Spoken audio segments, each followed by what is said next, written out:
All right, so welcome everybody to the Mount Lebanon Resiliency Board. It's Wednesday, May 22nd. I'm going to go ahead and call the meeting to order and then also do a roll call. I see everyone is here except for Anna, so we'll mark her as absent for now. She may come a little late, but I did not receive any notification on that. First item on the agenda is going to be the meeting minutes from April. Everyone's going to open that for discussion. If anyone had any discussion on the meeting minutes. Okay. Anyone wants to make a motion to approval? Bill, we get a second. Second. Go with Kirill because I heard him first. And then everyone wants to vote. If they vote on it, all in favor? Aye. Aye. Right. Minutes are approved. Please mark me as abstaining since I was not here. Got it. Will do. And then second item on the agenda, citizen comments. I don't think we have any right now, but we do appreciate the observer in the audience here. And then introductions, our new member, Mr. Chet Wade. Thank you. I think everybody received my emails. I said you now know more about me than you need to know. I'm really excited to be on the board. Looking forward to working with everyone here to make Mount Lebanon even better. Thank you. We're happy to have you. And then the next one, hopefully take this off my plate as the chairperson will then take over the meeting for the next remainder of the evening. So I'd like to open the floor to any nominations or discussions on the chairperson. We'll do the chairperson first, make a vote, and then we'll vote for the vice chair. So I'd like to make a nomination or a motion to nominate John Vogel for the role of chair, based on qualifications and previous experiences there. John, do you I accept? would accept yours. I'll second that. Awesome. And then we'll go ahead and vote for chair. John for chair. All in favor? Aye. All right. Any opposed? Okay, all right, John, you are now the chair. Thank you. All right. So you can take over. The next line of business is for a vice person chair. I know Anna, I think, had expressed some interest in this. So will anybody make a nomination of Anna? All right. All right. And is there any other? I'll second that. Any other nominations for vice chair? If not, Anna, all those in favor of Anna say aye. Aye. Opposed? And Anna, see, this will teach you for being late. All right, and then with the commission liaison report, I understand that Commissioner Ziegler is out of town and the like. So really the next order of business is the discussion of comprehensive plan rankings and preliminary discussion of subcommittee development. So I think we had our, if you want to explain that, Mr. Wharton, because I think it was, I saw the voting procedure and what we wanted to do, and correct, may bear a little bit of explanation. Fun stuff in the way. All righty. So to kind of give us some direction, discussing with Eric about just getting some, again, that direction of where the board and where the goals kind of align for the time being. Obviously, all 18 recommendations laid out in the comp plan are, the goals of over the next 10 years. But these kind of rankings that we'll go forth is more of an idea of where we can put our efforts at. So, and I would say a little bit of this meeting and then next meeting is primarily going to be that subcommittee discussion of once we find out where the priorities lie, we can then kind of see who has expertise and see who has interest on certain things and then kind of formulate subcommittees and things like that. So as of right now, we're just going to do a brief little introduction of each one, and then we'll go through, and like I mentioned, we're just going to kind of stick with everyone having 5 votes, and then I'll mark it down which ones are the top 5, and then we'll kind of go from there. And then I think the next, or in between this meeting and the next meeting, then we can, once we find out the 5, people can really dive into those and kind of really understand what the workload may be, and like you mentioned, any specific deadlines on those projects. So, but if anyone has any questions, I'm just going to kind of dive into each recommendation briefly, just to kind of give a little bit of a, I don't know what you want to call it, crash course in the recommendations, and then we'll make our votes afterwards, so. But obviously, the number one would be the expand the tree canopy management plan. So Mount Lebanon is a tree city, and just kind of looking to expand that tree canopy management plan. There's a lot of, I'm not going to dive into, for time's sake, I'm not going to dive too far into the each specifics of those. But again, just expanding that canopy. I know we have over 15,000 street trees in Mount Lebanon that are owned by the municipality, maintained by the municipality. So In the comp plan, where does that begin? that's in the resiliency section. So we're just focusing on just the resiliency, because that's tailored to our, I Page 16, maybe. think it's, yeah, there's 16.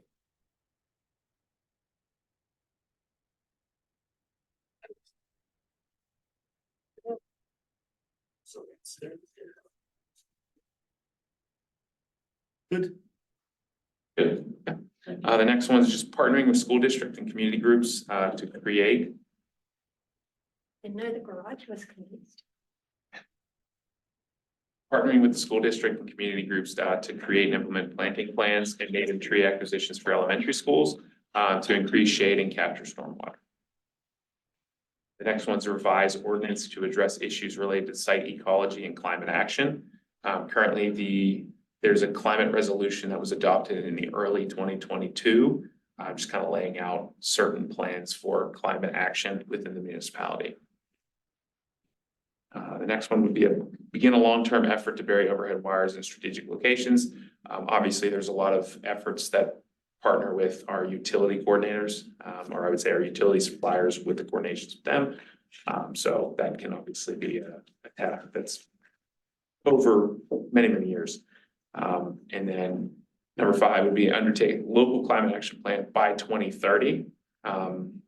What actually lays out in that climate resolution that I mentioned is adopting a local climate action plan no prior than 3 years before the next comprehensive plan.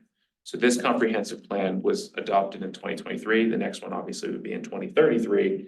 And then it would be no prior than 3 years before that would be a local climate action plan. So that's where that 2030 number comes from. So to clarify, is Sure. the goal to create a new plan and approve it before 2030, or to create a plan as soon as possible and have it laid out the work till 2030? So it's a good question, because the prior Environmental Sustainability Board, they drafted over, it was actually before I began working in Mount Lebanon. They drafted a local climate action plan with the members that they had on the board then. And it's still in draft form. And there's been kind of recommendations that have been taken from it to look at solar and electric vehicles and things like that. But it isn't a set in stone document like a comprehensive plan. So not exactly sure where the direction is to go quite yet. Again, this is kind of what the board would be talking about based on rankings and things like that. Okay. But yeah, the local climate action plan will most likely, I shouldn't say most likely, will be adopted by 2030. But then again, there's things that there are questions that were raised about there's a larger projects to be done prior to 2030, and will that plan enforce those sustainable efforts within those projects? So We can get it done sooner. possibly, yeah, it's really up to, and it's good to have commission input as well, as it's really up to the direction of the commission of where they would like to see. And then I would say, kind of laid out in that climate resolution is no prior than 3 years to the next comp plan. It leads into it, because the idea is to have the local climate action plan give input into the next comprehensive plan, and the next comprehensive plan get input. So it's a sort of never ending cycle. So no problem. And then number 6 is encouraging a transition to carbon neutrality, whether that's buildings, fleet, kind of, the general sense of carbon neutrality.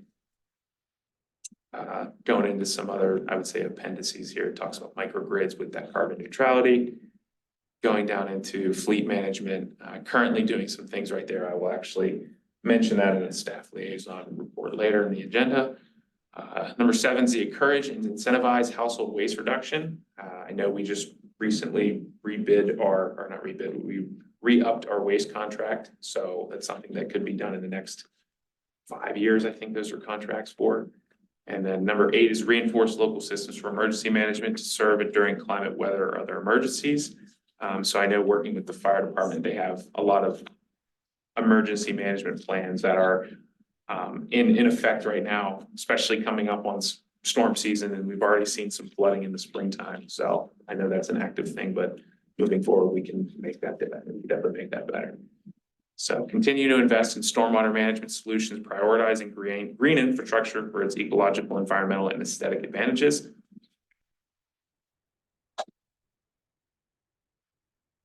Number 10 is a land use and development, kind of gets into this section of it. It's redevelop the South Garage in a way that addresses community needs. We talked about the South Garage having that 5-year lifespan on it right now. In this section, it goes on in depth, but it talks about different uses of it, where could it be expanded upon with the footprint? Could there be additional residential, commercial, retail type of stuff on top? It's a big placemaking opportunity for the municipality, especially in uptown. So that's I would say, a rather big project and a rather large undertaking. So, but this section of the comp plan was very interesting to read, just with all the input from the consultants. So, and then number 10 is to undertake an update to the zoning and subdivision and land development ordinances. I think this is actually scheduled to be done next year, 2026. So also a little bit of a time date or, deadline we were talking about. So just kind of take that into consideration. And number 12, we get out of the zoning one. You can see it's a pretty in-depth one as well. Number 12 is work with Mount Lebanon Partnership and other partners to build on the foundation of the Vibrant Uptown project and on related efforts to add life and value to the area's public realm. I know we've talked, or Eric has mentioned about the Activate Uptown. I know some board members have been to the meeting already, and we're currently working with the Mount Lebanon Partnership on the activities that are going on there. But again, some things to take into consideration. So. And support redevelopment and underused Washington Road parcels. Again, that's kind of been a long-standing thing, especially with a property that is near Bower Hill Road. That's been a rather large topic of discussion for many years. So again, taking into consideration for our priorities. That's owned by a third party, then, correct? Correct. Yeah. All those, I'm pretty sure all the parcels on they're mentioned in here, the Dennis Theater, the one near Bower Hill, those are all privately owned. So, and then also kind of going back to the Activate Uptown is implement improvements related to Parsway. I know Eric's been kind of working on some stuff there. And then moving forward with strengthening the Beverly Road Commercial District. So that one I would say is, again, kind of in the Eric Milliron realm of his work. I know he deals a lot of the commercial districts, but I know there's a lot of parking, I shouldn't say parking issues, but parking topics and ideas that have come up in the last couple of years there. And then strengthening the C2 highway commercial areas. So that is specifically the Cochran Road area. I know it also goes down, I think it's pretty much from Cedar Boulevard. Yeah, it mentions right there, for extends from Bower Hill to Cedar Boulevard. So that's like your CVS, where the Dollar Bank is, there's the apartment buildings. So that's kind of that C2 commercial district area. And moving on is the Castle District, or Castle District, the Castle Shannon Commercial District, which is obviously Castle Shannon, where kind of goes and meets, I think it's Scott Road down there, where there's, I can't remember, it's Caliente Pizzas down there. Yeah, so that area, if anyone's familiar. So, and then lastly is working with partnerships, St. Clair Health and other community partners, creating exciting, inclusive programming on Uptown Beverly Road and potentially the Galleria. And I know with Lynn, we have some help with the St. Clair Health people. So, but just a little rundown of our topics through the resiliency section of the comp plan. So if anyone wants to kind of have any discussion on that, we can just go straight into the rankings, starting with number 1. And if anyone wants to talk some things through, open to the floor. So. Well, I think we should look at, some of these kind of overlap. And as we're going through that, I'm thinking, well, you look at the south garage and placemaking, that's sort of one and the same. And it is a priority. I think there is a time limit there. I think with the placemaking, it's a time when, okay, we want to build on the vibrancy of what has just been done and the money we just spent and not let that sit. You know, so that I think that's something worth working on right away. In conjunction with certainly the south garage, because that's also gonna be a big physical implement. There's a lot of work there. So I think there might be some other things to combine there that puts that into a higher priority category that we can tackle right away, because there is a time limit. I mean, they really want to get going on the south garage, so. I was wondering if we would look at just uptown almost holistically. Because I mean, South Garage is obviously important, but the Dennis Theater, if something major were to happen there, would certainly be a huge draw to all the businesses here. And then, you know, the Bower Hill Road property, everybody talks about. But you're right, I agree. I mean, there's a lot of overlap and interlink in some of these that it's hard to parse them out and Yeah, I consider them separately. think they'll have slightly different timelines. So like active uptown could be next 2 years, essentially planning this year and then executing the next 2 years, but South Garage might take like 5 years or more.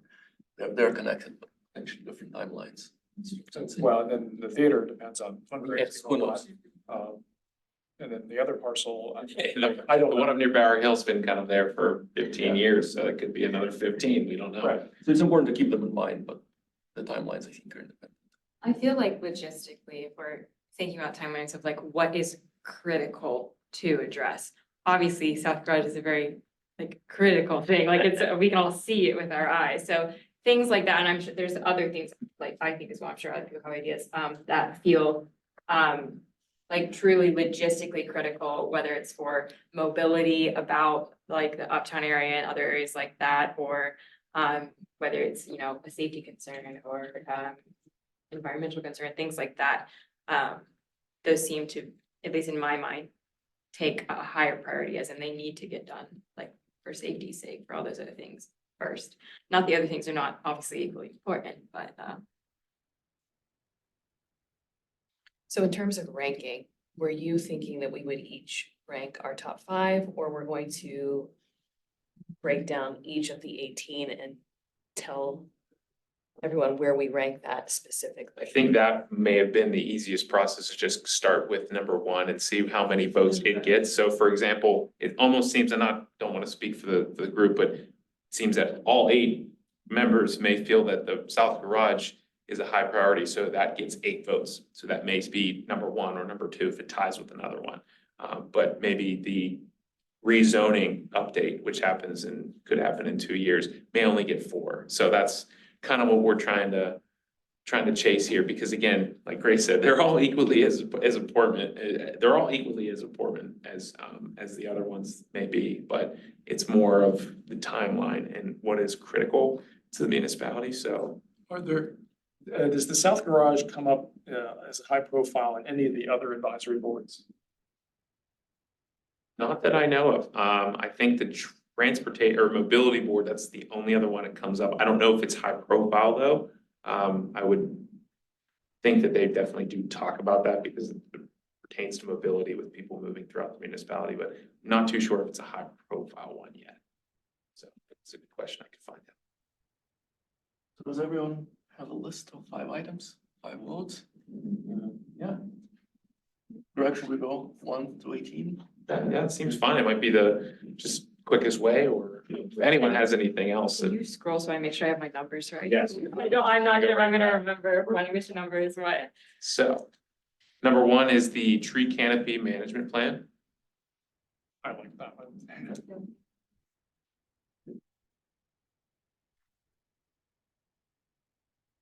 Okay. Number 2 is partnering with the school district and community groups to create and implement planting plans for native trees. Okay. Number 3 is revise ordinances to address issues related to site ecology and climate action.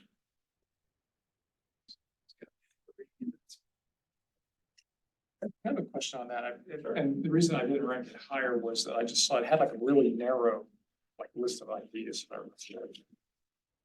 I mean, you could do that in a broader sense. I think it had more impact, but I just, when I read like the examples, it just had these three about lawns, noxious weeds, and plantings, planting ban on noxious invasive plants. Is that something that could be broadened, or does it, under our charter, have to focus on that? I definitely think it could be broadened. I know with certain, we have like the golf course, for example, we have a lot of, space out there, especially with keeping the buffering from the golf course to neighborhoods. So there's a lot of planting that could be done out there, but I'm not entirely sure what it could be expanded to. I think a lot of these, well, I shouldn't say a lot of them, but some of them could be expanded upon where we can dive into deeper and see what may fit the recommendation a little bit better. Well, because when I was reading this, I was thinking about things like, I mean, this is where the tree canopy falls in, when you talk about these kind of ordinances, this is where impervious surfaces and all that kind of issue falls in, and so when I read this, the title said, interesting. When I read like what they specifically said, it just felt more narrow. Thought it could just cover more things if we were allowed to. Yeah, I'm sort of curious, it's restricted to revising ordinances, because obviously we can't necessarily make new ordinances. We don't have the authority ourselves. We could obviously recommend them to the commission, could we not? Correct. And that also rolls into the climate action plan is the next one is Right. with making recommendations within that plan. So Yeah. number 4 is the burying overhead wires in strategic locations. When they're talking about the strategic locations, I mean, I guess generally, what areas are we talking about? Because again, it looks, makes things attractive, but I know normally that's really expensive. Yeah, because I know with that discussion, it was, they talked about like outage areas. I know within the municipality, there's certain areas that are more prone to outages with trees that come down and just, I guess, weaker infrastructure. So that I think is one of the bigger ones. I don't know if it's high priority as aesthetically, like the aesthetic aspect is high priority. I know with the uptown, burying a lot of that and updating infrastructure for the uptown project was large, but throughout the municipality, I'm not entirely sure. I think it goes into some detail on. Yeah, so it identifies priority locations and it talks about worst performing electrical distribution lines and things like that, so. Yeah, I remember being on one of the task groups discussing this, and some of it, yes, is definitely the safety considerations. There are parts of our municipality that have much more frequent power outages and longer power outages than other parts. And that would be an area that, putting those lines underground would help, particularly when you look at the western part of the municipality overlooking Chartiers Valley. That's where the winds come in, and that's where, they keep getting the power lines down on there, and the power goes out more frequently and for longer periods of time. I know because I live over there. And I know with this one as well, it was a little bit of more of a reliance on the electrical, or I would say the utility companies, where it's not something that we can go out and bury power lines with our authority, but it's obviously an important, so. Lobby for it, you could make a case for it, you could lay out the advantages to the utility company. And in working with utility companies right now on other projects, I think that builds a good relationship to then move forward with saying, hey, we're doing these types of projects like EV and solar. It would help if we had updated infrastructure, AKA buried lines and things like that, so. Well, they could be, I mean, there are other states, other utilities that are incentivized to do this. And they, their model works on investment. If they can invest in underground utilities, they get a return on that and they save money in repair and maintenance. So you can make a case for it, but it's not an easy case. You can't. Any votes for that? 5 is undertake a local climate action plan by 2030. Looks like. Yeah. If, I guess if we're doing this, question I have for I maybe withdraw my vote is that, I mean, this seems, I mean, I think it's important, but is this something that has been done, or is this almost like too much low hanging fruit? Because if another group has done this, it would be easier to I know our goal isn't to, our goal is to do things, accomplish things, but it's not like a metric, okay, we get, 6 of these 5 things done. So with this one, it's the draft climate action plan that was drafted by the old Environmental Sustainability Board. It's in that draft form, and I know with the sentiment from the commission is with a plan like this, it more than likely would be tasked by, or tasked hire, basically employing a consultant, just like the comprehensive plan and just like the Parks Master Plan, to come in and kind of evaluate our current situation and also have that input from the drafted plan. But it's, like I said, it's that no prior than 3 years kind of time frame where this climate action plan will play into the next comprehensive plan. And this comprehensive plan, as laid out from, I'm just looking from the one below it, is that encourage a transition to carbon neutrality. If we're able to accomplish certain things by the next climate action plan, there will be influences on that one. So this one's a little, it's So you're saying it should not be done until 3 years prior? Like if we did it miraculously tomorrow, would that be too soon? I'm just trying to understand how you're saying it. They're not looking. Then I to have withdraw us- my vote. So then we would stick to the current comp plan. Whatever plan they, yeah, No, so this would embed into the next comp plan. Yeah, Which, and we just have a new comp plan, so this wouldn't embed into anything for another almost decade. That's what I want to understand. Gotcha. Okay. So I can pull up the exact, report. But, it states in there that, yeah, the next climate action plan shall be done or shall be completed no prior than 3 years to the next comp plan. So by my understanding, it should, They want it to be relatively fresh, to be rolled into the next comp plan. yeah, so I'm on my vote then. Yeah. sounds good. That's fine. Again, it seems to be, it can, this one almost, when I was reading it, it is a high priority, it's just not a high priority yet, because it has that timing aspect to it. Whereas in 2027, when it's getting close to that time, then we can start and be like, yes, it's a high priority now, but I'm assuming that everyone, or not everyone, but people would like to remove their vote from that one, save that, yeah. There are things we could help accomplish before then. You would hope we would accomplish before then. Right, that would go into It would have gone into. creating a new climate action plan, well, we already would have transition. Right. To carbon neutrality by then or whatever, then. And then the next one would that be that encourage a transition to carbon neutrality, so. 2, 3, 4.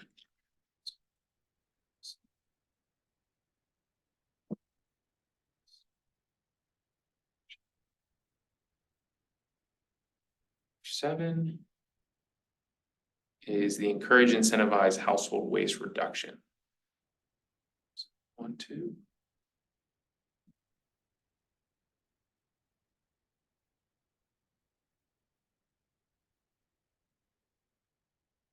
Is reinforce local systems for emergency management.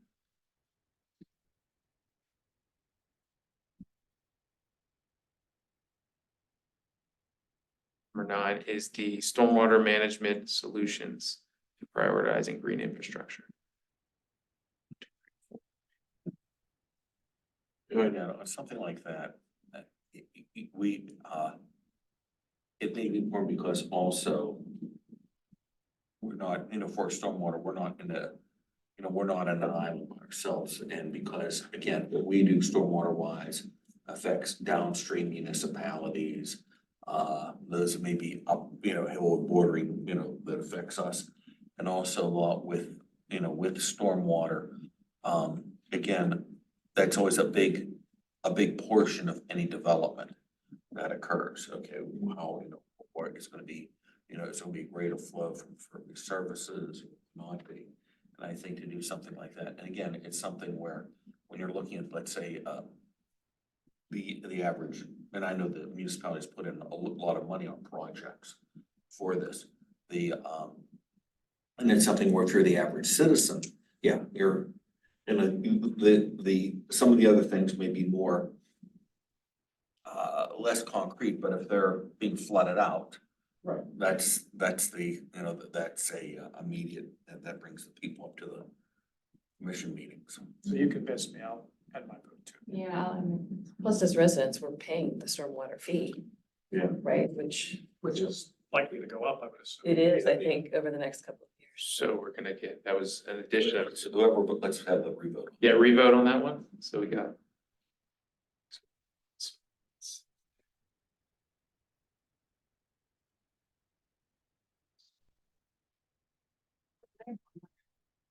I'm trying. You do have one. And then you only putting on your vote. And just as a kind of a rehash of the climate action, it states in there that the climate action plan shall be completed no earlier than 3 years prior to a municipal comprehensive plan, so that the updated climate action plan can be fully incorporated in the comprehensive planning of the municipality. So that's from the adopted climate resolution that was in, I think, April or maybe February of 2022. So, and that's kind of the placeholder for that time. And then number 10 is the south garage. So that's. Chad. John, was that a yes as well? Yes.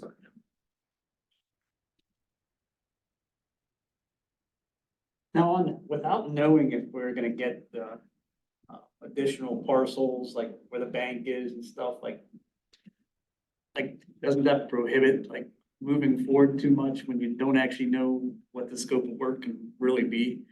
It can be. I know right now the municipality is working with WTW. I think it's the architects that for the South Garage study.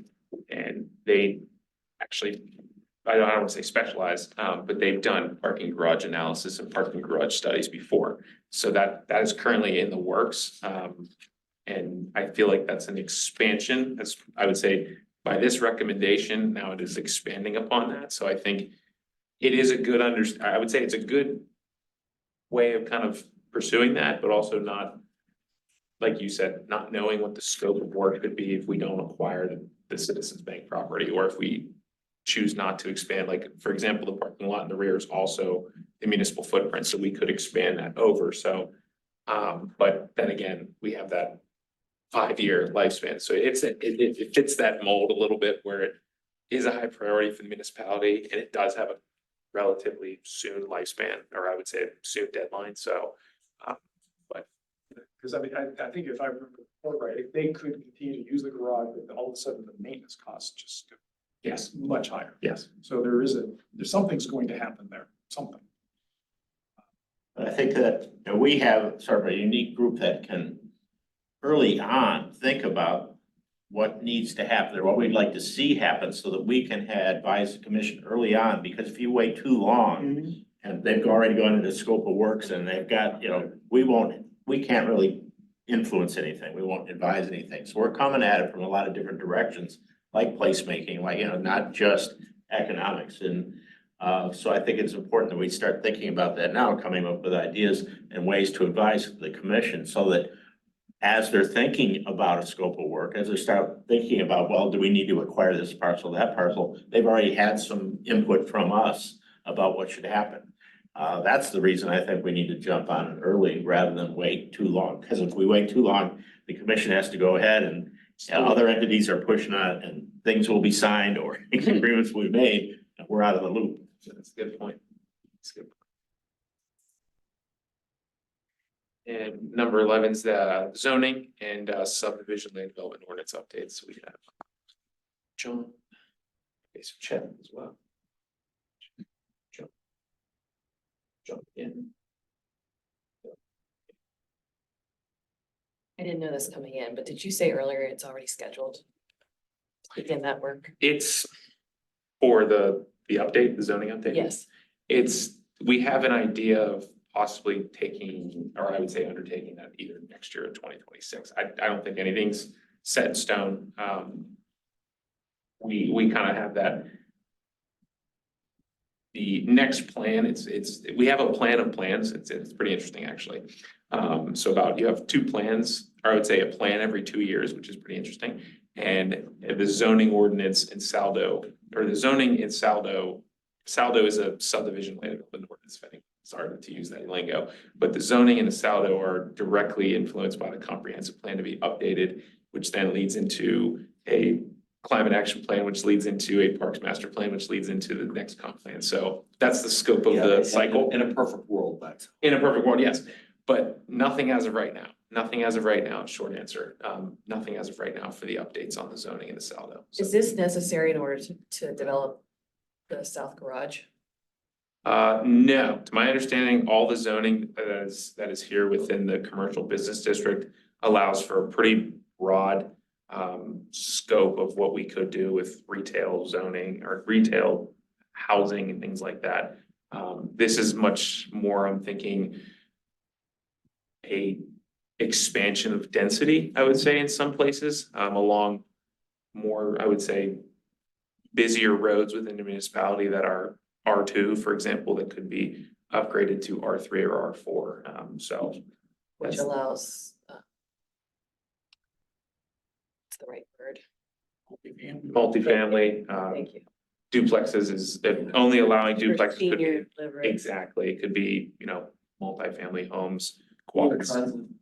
Near, yes, transit oriented development, things like that, so, but that's the target of the updates. So it looked like we had 5 for that. Before we get into like, it's the next thing with business districts. And I just want to throw this out there. I mean, a large part of it, you see 6, 7 options on there. And a lot of them are good, especially when you're talking about particular areas. And in doing that, and just to throw this out there for the general discussion, I think most of our work or orientation has been towards uptown. Are there others, and then it's, we've just come through a big project on it, but are there other areas that we, may want to consider? Are there ones that there's one that needs priority, 2 that need priority, things like that? Because again, it's each of these looking at independently, they're good. In a relative sense, I think we may, and maybe the answer still is yes, we focus on uptown, that's our jewel. But when you look at the other areas involved, someone might look at Beverly Road and say, that place doesn't need help. Because it's done well. You look at things like Cochrane Road, maybe, the other one. Castle Shannon Boulevard, Parsway, I know that has been something, at least with transit oriented development, the municipality's tried to work it, so I just want to throw it all out there that, yeah, these are all good things, but in deciding which ones do we want to have, we want to discuss a little bit, okay, what, how do we play our hand? It's probably the best way of putting it. Please.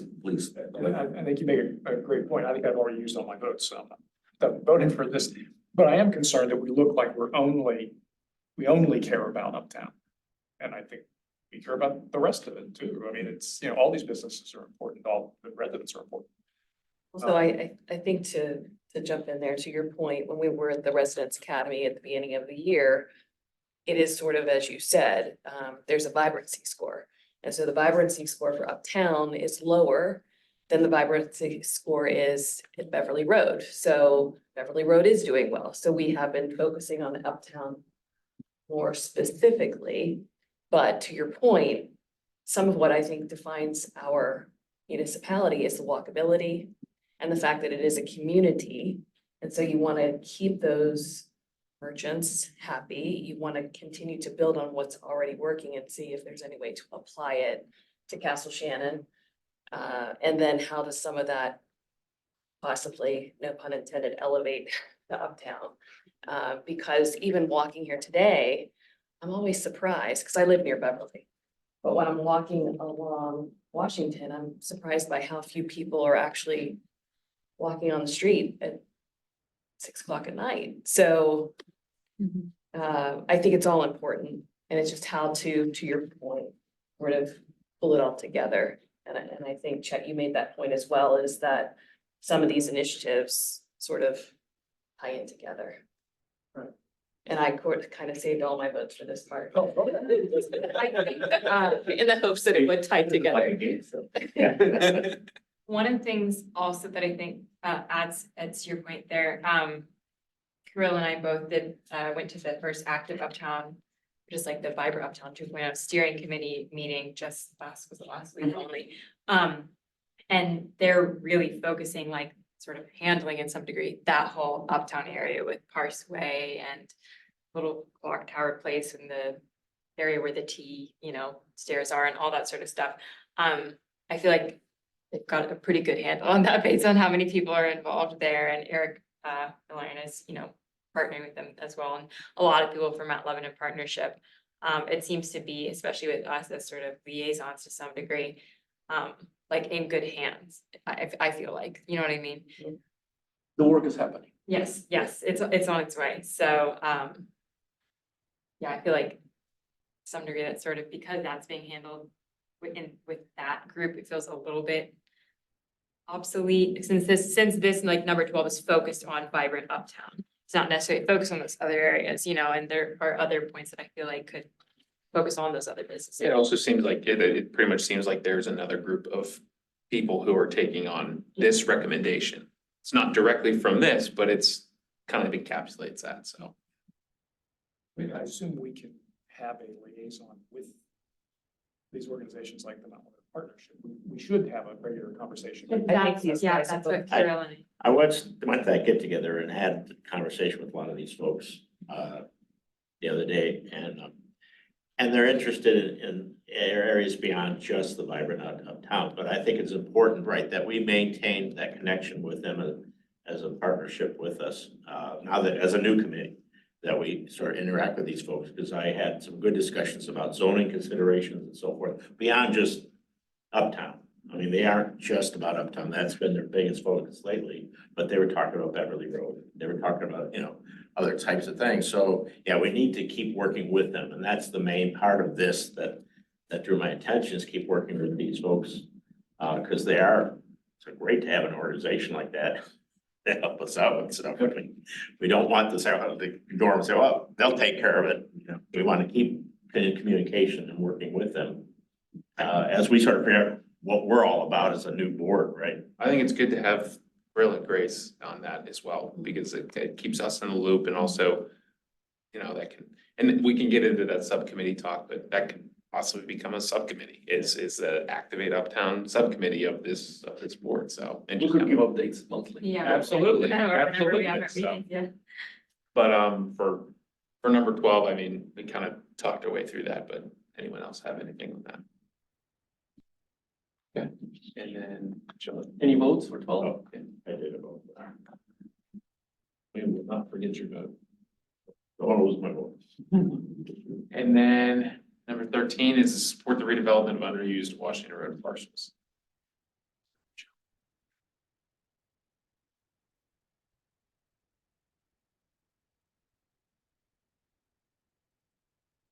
Okay. That's going to throw Venice Theater and one. And then kind of talking through that one as well as the implement improvements related to Parsway, kind of encapsulated by that Activate Uptown side committee that's going on right now, so. Any votes for that? I was voting for that one. Would you like to still vote, or do you want to hold it? You can hold it. I still thought it was important for us as a group because of the tie to the transit. And the fact that the other thing that we had talked about during that residence academy is that we see Uptown as a regional destination. And if we want to attract folks from different parts of the South Hills and they're coming in on the T, I never considered it, but it isn't a beautiful facade. And if there's a possibility. The journey to get Yes, from T. yes. It reminds me of like a movie scene where, it doesn't matter. Anyway. So that's part one. Part two was if we can approach it where it's a second storefront or however it was mentioned as a plan. As we're talking to these Uptown businesses, I thought that was interesting. For sure. But if there's no one else voting for it, I'll hold my vote. I think that almost. Because my single vote is not gonna mean anything here. But you only gave us 5. I mean, if you give us 4. I know. I think it's a good segue as well to kind of talk about that subcommittee aspect where if you have the interest in the Parseway and then the subcommittee, I'm not Yeah. volunteering Grace and Krill for the subcommittee there, but if you're both interested in, on that subcommittee and then also having Lynn join in on that, it would almost make sense. So, but not wanting to get ahead of ourselves. Yeah, no, I'm not ready to die on the sword for it, Ah. so. It's good. But, and then number 15 is strengthening the Beverly Road Commercial District.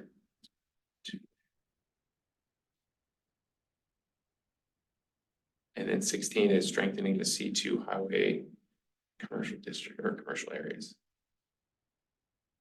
John, I had a vote, I would like some out of it, but that area is, you know, seems to have a lot of potential that just is untapped. I mean, it's such a, There's just some, I mean, and part of it is, I live near that area, so I see it pretty much every day.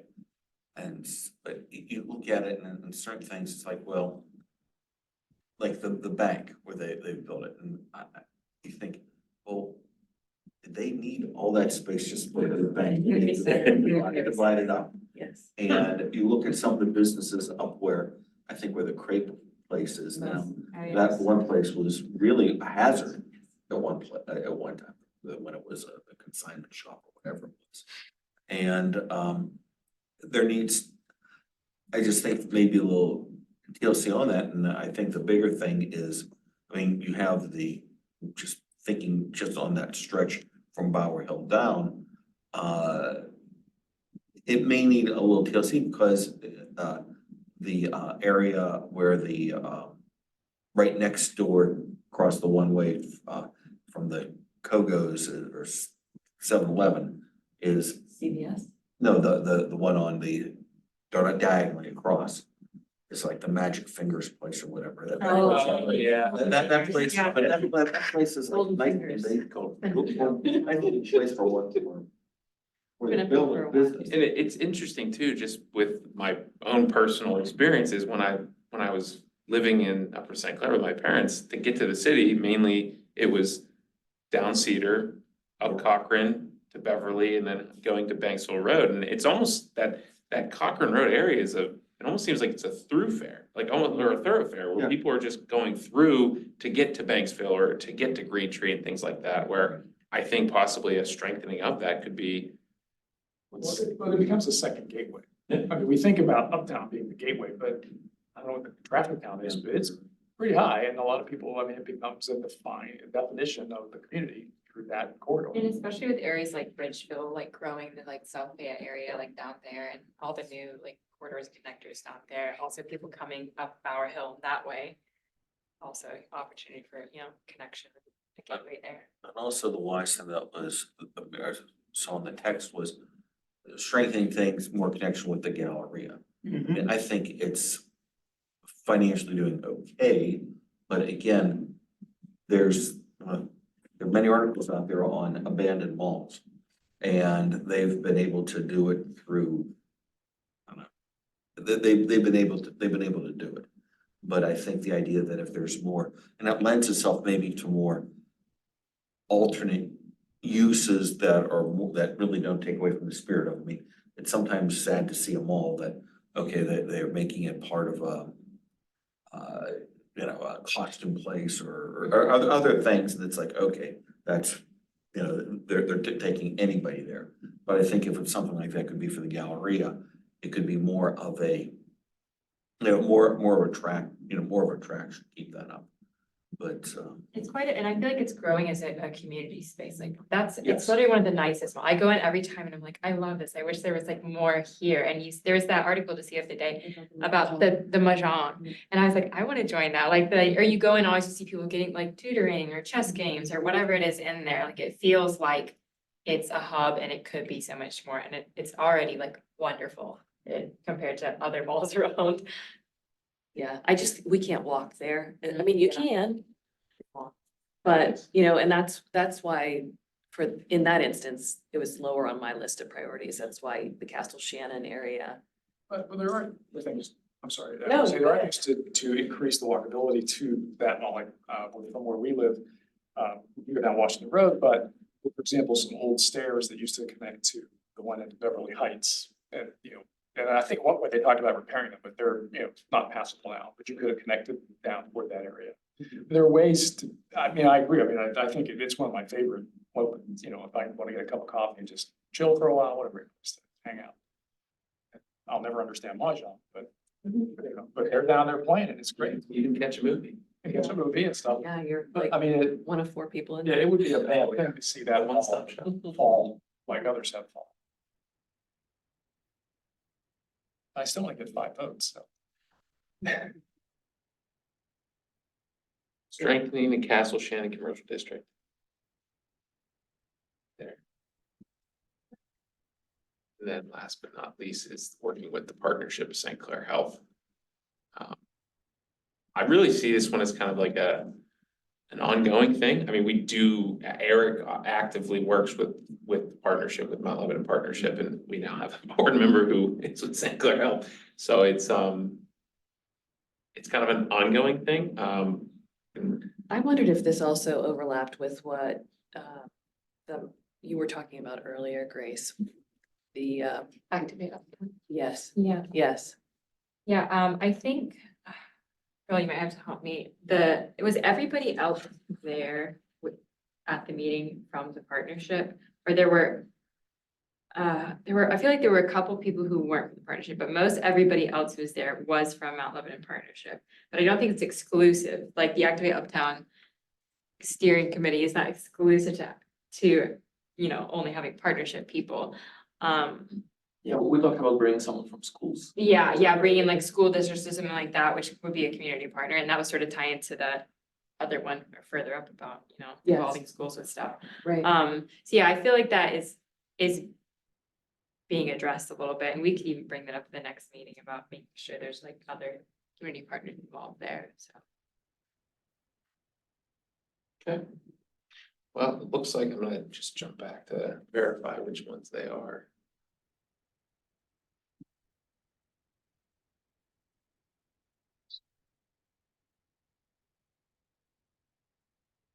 Number 9 was the thing, the stormwater, correct? Yes. 6.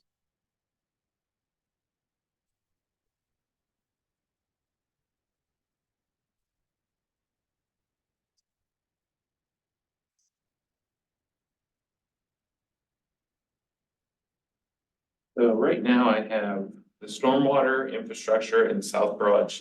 I have that tied for first, both with 6 votes. And then in technically third place, I have the zoning and saldo update third.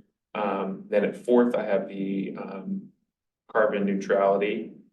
And then tied for fifth, I have the site ecology and then the Castle Shannon are tied for fifth. So Sorry, what were the stormwater and what were type of first? South Garage. Oh, South Crush. Can I vote twice for something, since I didn't use all my votes? Yes, actually, if everyone's okay with that, you could be a tiebreaker. Your tough votes. Depends on what you vote.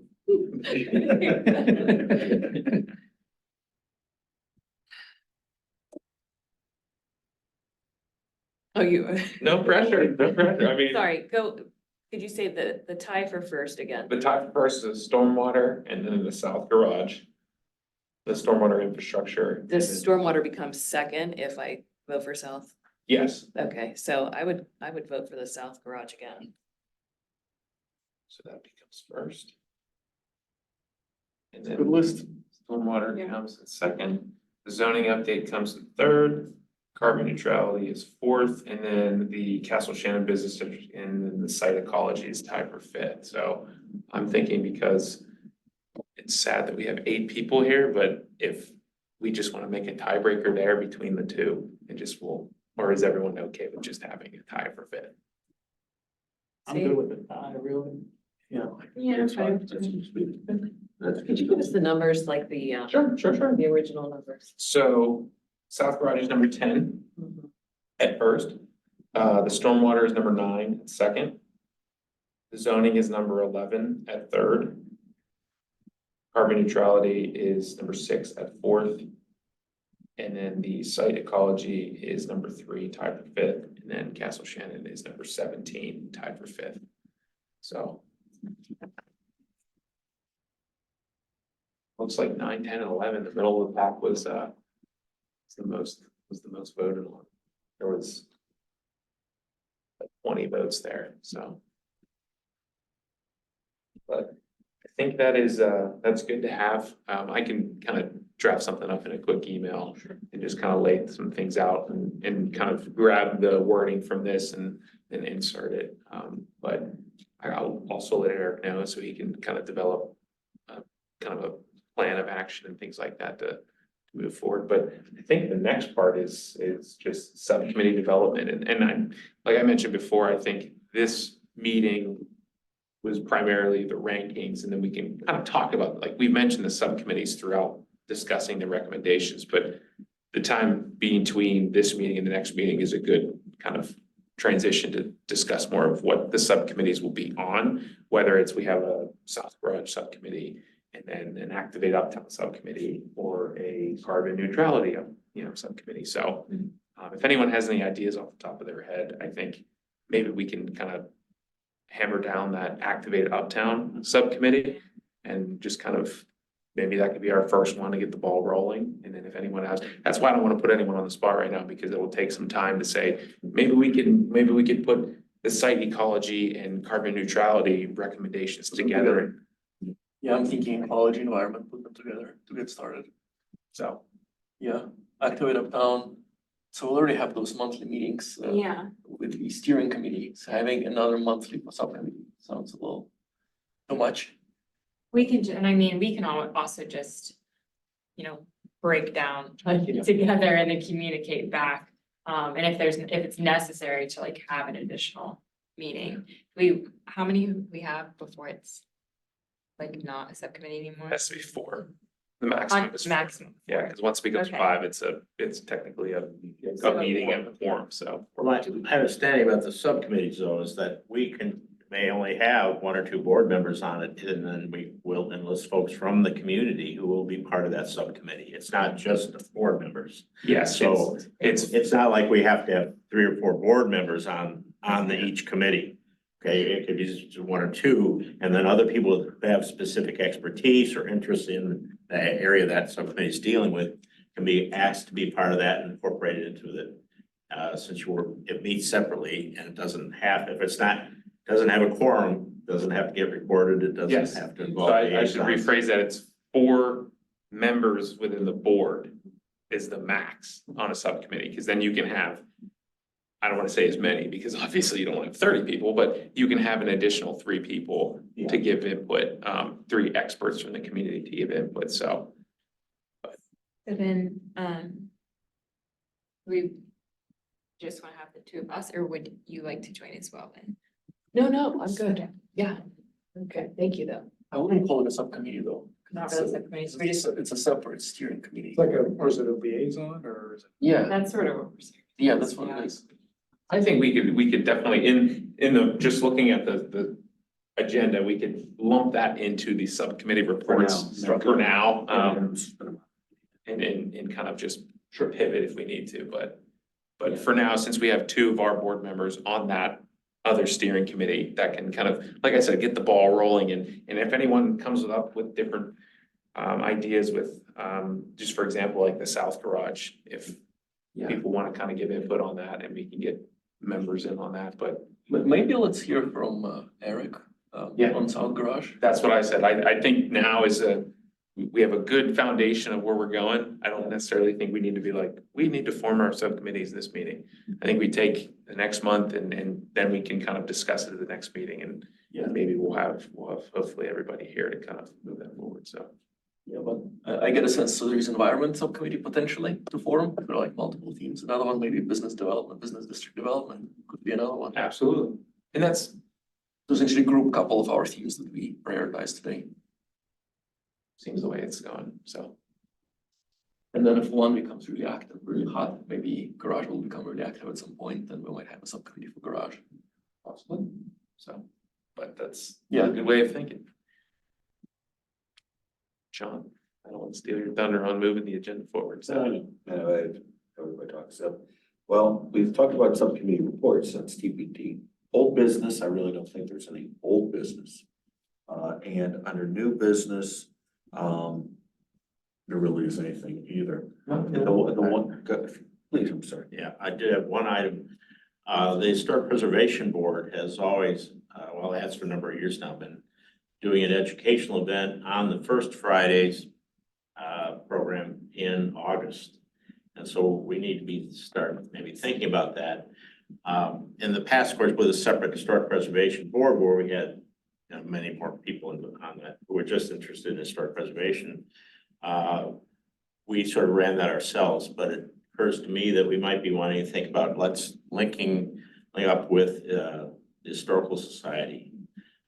Which also had a little booth or space there, which we were next to each other last year.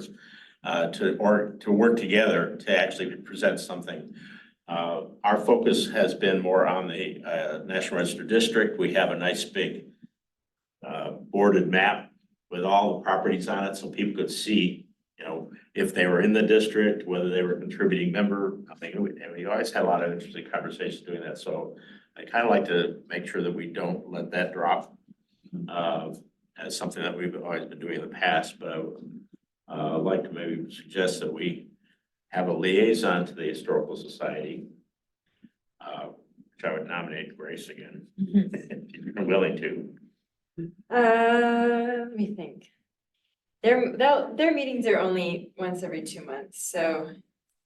Yeah, if people are interested in hearing from them and any sort of input, I'm happy to send another meeting. It's not a problem for me. You're still attending those meetings. I wasn't able to attend the last one, but they're only about once every 2 months, so it's not too bad. Not too busy.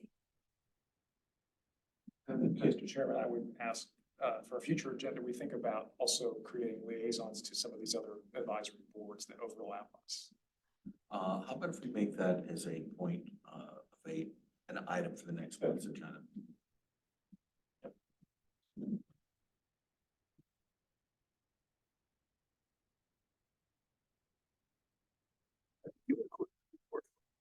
Steering committee that Grace and I went to.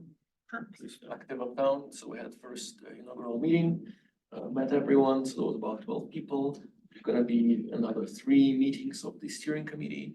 Then there's gonna be probably 1 to 2 public meetings to get input about the Active Uptown, and there might be a survey that goes out to residents. So we're still figuring out like what the structure of the survey is gonna be. Yeah, to solicit input from all the residents. Okay, great. That's it. Anything else? This is when the chair eyes everybody. I'm not shut down the clock. Anything else that they want to, anything to add? All right, someone make a motion to adjourn? So moved. All in favor, say aye. Aye. Right. All right, great. Thanks, everybody.